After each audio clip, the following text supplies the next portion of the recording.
all the Republicans were pissed because I really bitch slapped them. Pardon my French. No, you can swear on the show. We're not FCC monitored. I think I would say, Johnny, though, just for your career in radio and podcasting, is sometimes discretion is the better part of valor. Or I loved it. Temptation resisted is the true measure of character. Can, but you don't. You were just swearing all over the hell like some sailor or something. Get on the lounge pad.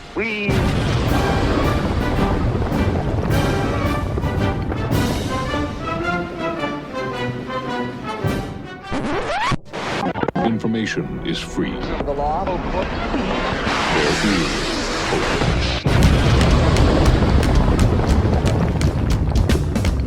The Johnny Rocket Launchpad. And now, here's Johnny. Hey, it's Johnny Rocket here at the Johnny Rocket Launchpad, launching ideas in your direction in Northwest only rock and roll libertarian radio show. I'm here with my co-host, Mr. Kurt Nelson. Yes, sir. My voice of reason, the beautiful Heather Nixon. Hello, how are you? Good, and guess what? Make sure you visit our hub, JohnnyRocketLaunchpad.com, for all of our episodes, schedules, blogs, videos, and all in one place. Type in JohnnyRocketLaunchpad.com for the ultimate libertarian experience, and let us launch even more ideas in your direction. And we're here with Kurt. How you doing, man? I'm doing great, man. Really? Are you seriously doing good? Yeah. Heather, how you doing? I'm doing fantastic, thank Right you. on, Thanks right for on. asking. How are you? I'm okay. Doing goodly. Goodly. Yeah, I'm hanging in there. Having fun. What's going on with work, Heather? Well, I'm really not allowed to talk about it, you know. Oh. HIPAA laws and confidentiality. Okay. But yes, I like the word HIPAA. HIPAA. That's kind of cool. HIPAA laws. But needless to say, my soul is still being sucked from me daily. that's nice. I am almost the undead. Well, you get to do the Johnny Rocket Launchpad here at night. Yeah. And Kurt, how about you, man? How's it going with you? Good. We're getting all kinds of stuff done here around the studio. And Killed any hookers? well, yeah. That's one of the things that we're getting done. Is we don't like hookers, so we're trying to eliminate them from the area. One at a time? One at a time. Yep, that's right. I like the What joke. are you, anti-capitalism? No, just anti-hooker. What about free market? Come on, Kurt. All right. I'm sorry.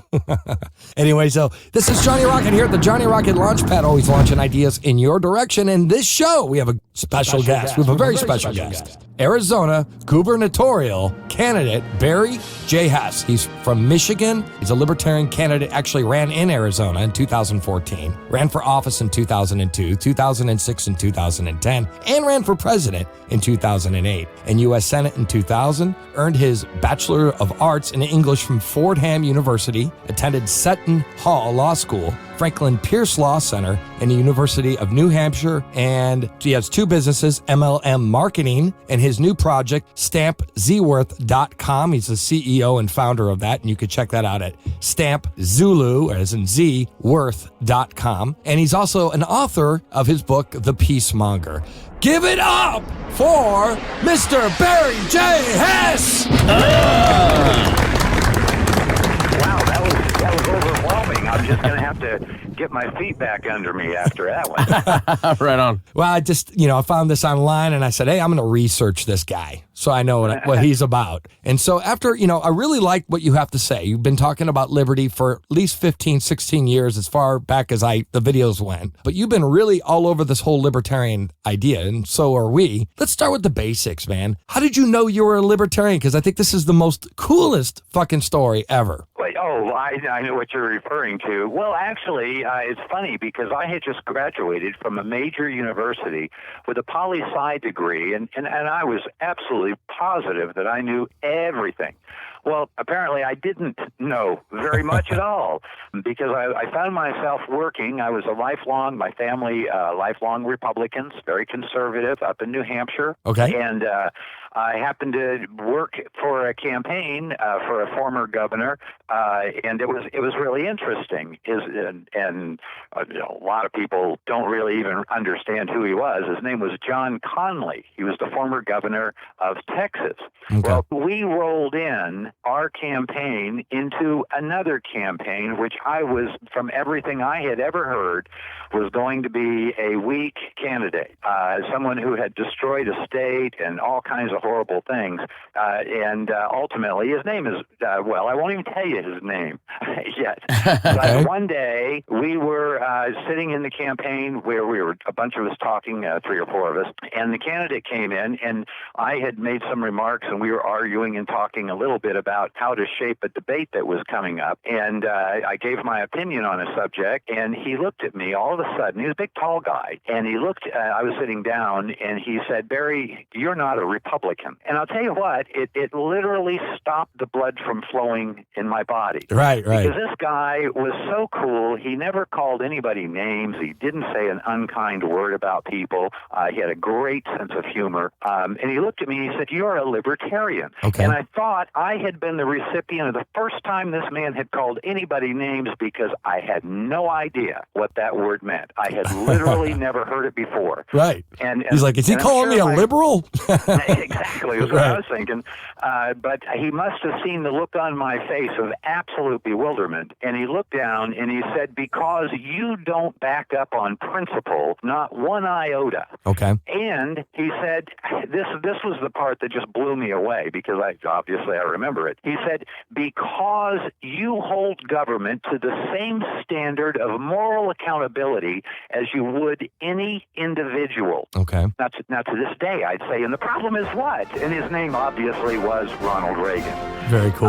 Very cool. He fancied himself as a libertarian, and I know he fell short now that I know what a libertarian is and what it all means. Right. But I think from his worldview and the things that he had experienced, that he did as best as he could to be a libertarian, and I think his first term wasn't a bad term. You know, when George Bush Sr., the maniac of maniacs, took over, he started running the White House the second term, and well, we all saw what came of it. Absolutely. Well, Mr. Hess, I mean, so you started this campaign stuff. You were trying to get involved in the community when you first started off. Did you always want to be involved in politics? Was it like kind of a dream you've had? You always thought it was kind of cool or romantic or whatever? Well, no, not really. My mom always used to tell me I was going to grow up to be president, but really, I didn't have that kind of motivation, or that wasn't what I was after at all. I was more into the inventiveness and let's go out and explore the world and, into my own life kind of thing. Right. But I think when my son was born, I started really rethinking where I was and what I stood for. Mm-hmm. And I don't know why, but it really struck me very powerfully, because he was in 1986 was when I changed my registration to libertarian, because I had learned a lot more about it. Right. Well, then, and I kept, I was sending money and yay, go team and all that stuff. With this philosophy that I could absolutely get a hold of and I couldn't argue with. Right. It was a very comfortable thing because it doesn't change. It's sort of like the Bible. I think the best words in the Bible are, "I'm the same today as I was yesterday and I will be tomorrow." Yeah, and it's funny because in 1996 I happened to be in Atlanta for a 3 or 4 day weekend with Advocates for Self-Governance, Sharon Harris's group, mm-hmm. and everybody was there. And I got to meet Harry Brown, and I had gone there specifically to support a guy named Jacob Hornberger. Mm-hmm. We call him Bumper. And he was there because I was impressed with his intellect and all the people that were there at the Marriott Hotel, this big fancy pagoon. Okay. And I was there, and unfortunately, when I got there, I tried to hand him a check, and he said, "No, I pulled out of the race." Oh, okay. And that bummed me out. So then I went and I had dinner with Harry Brown, and he and I were talking of aspirations, because he was also running, and it kind of bummed me out because he did not anticipate winning. And I had come from 20 years as a sales trainer. Of course, it's all about winning. It's that positive attitude. You got to see it happen before it happens. And I figured, well, if you plan on not winning, you're not going to win. And it kind of made me mad. And I actually, I got up and Harry we became such great friends But not on that occasion. I was really pissed. If nobody else is going to stand up and be a real libertarian, right. I was the neophyte with all the big words. Fear not, I was wrong. But I said, well, then I'll do it. And that was in 2000, actually. One of the greatest experiences of my life, to travel to 43 states and to speak there and to get to really know Harry. Harry was brilliant, and got to meet everybody. And really, I started to gain the respect for the philosophical libertarian. And we often see the Libertarian Party go somewhat awry. And that's unfortunate because, you get little groups and pockets of people who come into an organization like that, and they say, well, if we just kind of duck under these bushes and, just kind of cower from our principles on this issue, then we'll be more acceptable. And then once we get in office, then we'll rip off our clothes and say, aha, I'm a libertarian. Well, yeah, you have like the minarchists, you have the anarcho-capitalists, you have the classical liberals, you got the paleo-conservatives, you got all these different groups within the Libertarian Party and different breeds of them, and we can't all get along. I'm talking more of a character flaw that comes in. It's not the distinctions and interpretations of the philosophy, because it all comes down to leave me alone. As long as anybody who breaches that, why are you even saying you're libertarian? But it's more of the people who would be willing to compromise the libertarian principles in order to get elected, so they could pull a surprise on the audience, the voters, as it were. And people have often asked me to run, usually as a Republican, but of late, a lot of Democrats are asking me to run, which is really kind of blowing my mind, because my spiel hasn't changed. And I mean, in fact, if up on our website, hessforgovernor.com, I've had it since the year 2002, and that's when pretty much everything there was written. Okay, very cool. Through 4 campaigns, and that's the great thing about being a libertarian. You can be lazy after you've worked. Right, you have all the foundation laid out for you. Yeah, nothing's changed. It's not going to change. Principles don't change. It's sort of like these politicians, and I've met all of them. I had the opportunity to become friends with Janet Napolitano as we were going through the campaign stuff. Personally, we got along fine. Politically, we were opposites. Right.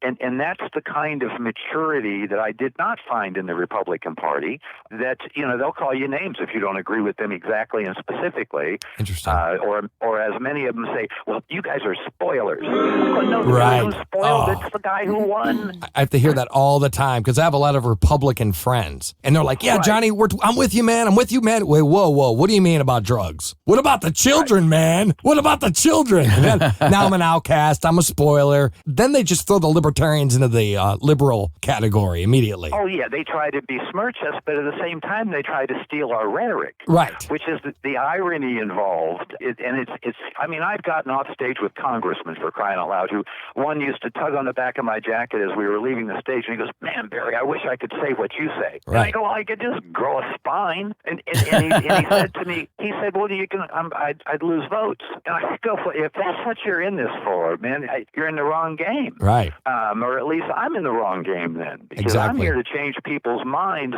so that it can't be unvoted. Right, absolutely. You cannot unlearn the truth.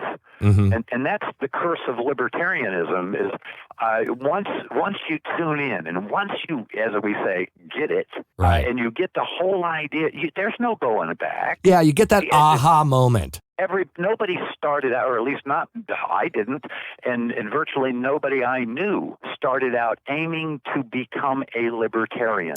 All they were looking for is the political truth as best it can be told. Absolutely. And the libertarian story, I mean, it goes back to what many people don't realize. You guys are constitutionalists. Well, no, we're actually Declaration of Independentists. Right. Yeah, and I was just going to ask you about that. So, with the libertarians and then the American intent, and you had a speech that you were talking about how it was the original United States philosophy of life was libertarianism. Can you talk a little bit about that? It is the oldest political philosophy on this continent. Virtually all of the members of the Continental Congress and the original the state conventions, they were all libertarians. And all that means is that there's a baseline, a line below which government cannot reach. Okay. And it involved things like the privacy of your papers and your home, and obviously the right to defend yourself and bear arms. All of those things.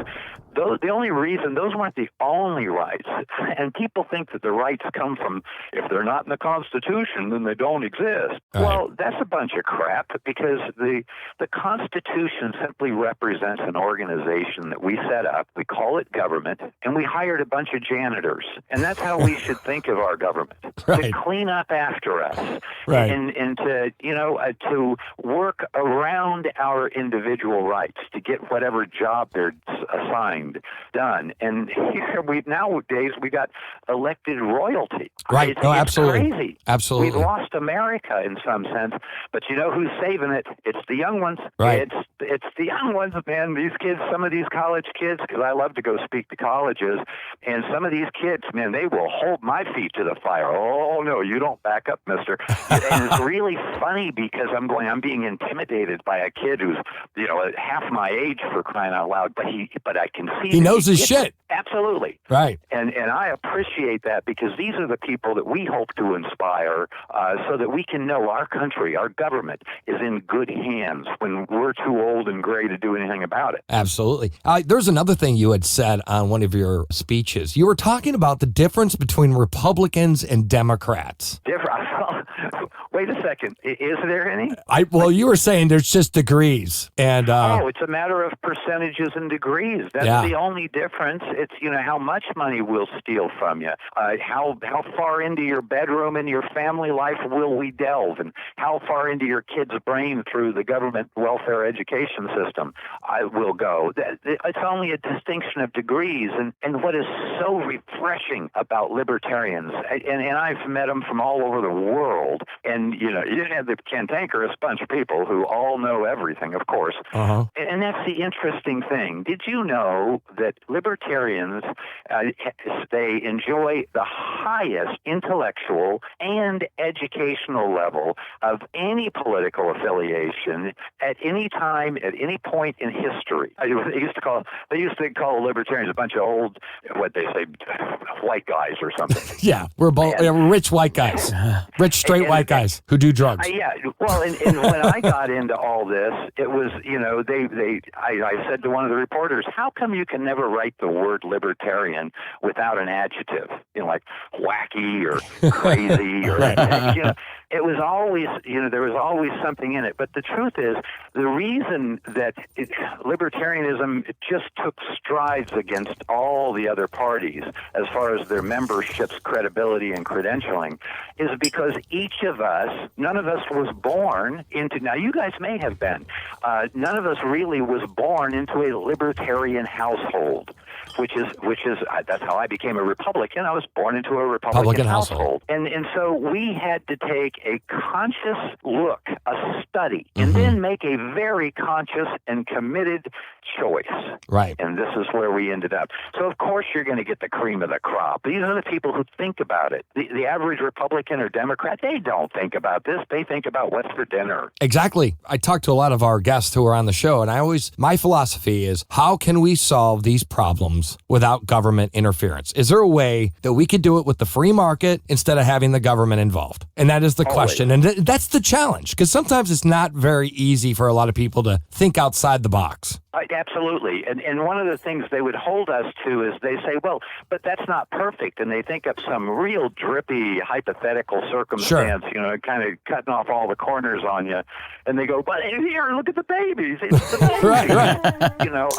That kind of nonsense. And you go, yeah, it's not perfect. Right. But as opposed, it's like anarchy. And I'm not an anarchist. I guess a minarchist, because I'm willing to live within the constraints of the Constitution, in the original Constitution. Right, absolutely. Not the interpretation that we have now. Yeah, but the whole idea of people thinking they get rights from the founding charter of this club, which is government's a club, political parties, they're social clubs and nothing else. And that's all they are. It's a place you go to agree with people and to call the other guy's names. Right.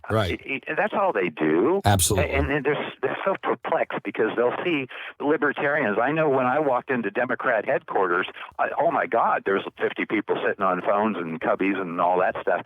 I could hear them saying, "What is Barry Hess doing here?" It was like to them, I'm Satan or something. Right on. But more and more of those people, as we got to talk and get in the lunchroom, they go, "Well, you guys aren't that bad." The problem is that too many people don't know what a libertarian really is because they learned it from a Republican or a Democrat. And if either of them, their teachers, were honest and they honestly knew what a libertarian was, they'd have to be one. Absolutely. That's the curse. They don't want to know the truth. So, Barry? Because, yes, ma'am. So, you mentioned anarchist and minarchist, and there's varying levels of libertarianism. How, as far as Arizona, what is the movement like? And, Nicholas Wart was on our show, and he mentioned his speech, Be Nice, and how so often libertarians tend to attack each other, the whole herding cats. Is the movement going strong, or have you experienced any of those attacks? Well, it's funny. Nick was out here at our convention recently. I like Nick. Here in Arizona, we have got an extraordinarily strong anarchist movement. Interesting. The Leave Me Alonists. Okay. A lot of them. And I'm friends with pretty much all of them. Right. They know what I'm doing. We all go to the same parties, and you have guys like Ernest Hancock and Charles Goyette, and the list. There's a huge list, and I'm not going to be dropping a bunch of names, but it's really interesting because in the political spectrum, I have personally been voted the most trustworthy politician in Arizona. Nice. For the last 10 years. Yeah! Right on. And we have made inroads because I the same philosophy. I mean, if you follow out the libertarian philosophy logically, then you will arrive at anarchy. Mm-hmm. There's no avoiding that. It is the utopic ideal of every libertarian, or they're not a libertarian. Right. The distinction would be that a big L libertarian, and I consider myself a small L libertarian, but I do play in the big L field, is that you simply have lines that cannot be crossed. We all know that as libertarians, but the distinctions amongst us are so nominal and such nuances that, when we talk about, or you mentioned herding cats, and I just thought I remember saying, I know how to herd cats. But I that's about the only way I could figure. But getting back to the story at hand, here in Arizona, we have a very strong presence. We have directly influenced a lot of legislation to either not be sent to the floor, or we put through a medallion act where Arizona, for its centennial, would be minting coins. Right on. I'm sorry, not coins, medallions. Oh, okay, medallions. Legal terminology. And gold, silver, and copper. And we did it, our bill, with the help of a great senator. Unfortunately, she's retired here. We got this bill through. Now, when we wrote that thing, we had never anticipated it would see the light of day on any floor. Uh-huh. And because what we were looking for was who's going to be against it. Right on. Because you obviously know what it is. For the state to have to provide gold on demand, these commemorative medallions. Now, they're not money. Right. No, I know. I get what you're saying. Yeah, and that was that's why we did not believe it would go through. Well, so we were looking to see who stuck their head up to take a shot at it, because then we could identify the bad guys. And the problem was nobody stood up, and it went right through, and it did go into effect. Now, after it got in, they said, well, there's a little bit of a shortage on gold, so we're just going to slow things down. They're just trying to slow it down, but it is in place. Right on. And those kinds of things we see all the time. And last year, when the Republican leadership, night before special session closes, for instance, they take this 3-page innocuous bill, House Bill 2305, that basically said you got to get signatures on the back of your petitions to become a candidate. That was Innocuous. Nobody cared. Well, at the last minute, Karl Rove calls from Washington, tells the Republican leadership here, we want you to add on these 4 other amendments to it, and one of which would basically push libertarians off the ballot. And that was what it was all about. I mean, it was a wild story, and this is the Wild West, but we can play. And Right. that's what they don't understand. Hey, Mr. Hess, we have to take a quick commercial break. We can pick this right up. This is Johnny Rocket here at the Johnny Rocket Launchpad, launching ideas in your direction. Make sure you check us out at Radio KSCR Tuesdays, 2 p.m. to 4 p.m. Revere Radio Network Saturdays, 4 p.m., 1 p.m. to 3 p.m. Make sure you check out the Haunted Heel, the retro and rock one-stop shop for all your rock and roll and vintage gear. Go to hauntedheel.com and type in Johnny Rocket to get 10% off your order. This is Johnny Rocket. We'll be right back here at the Launchpad.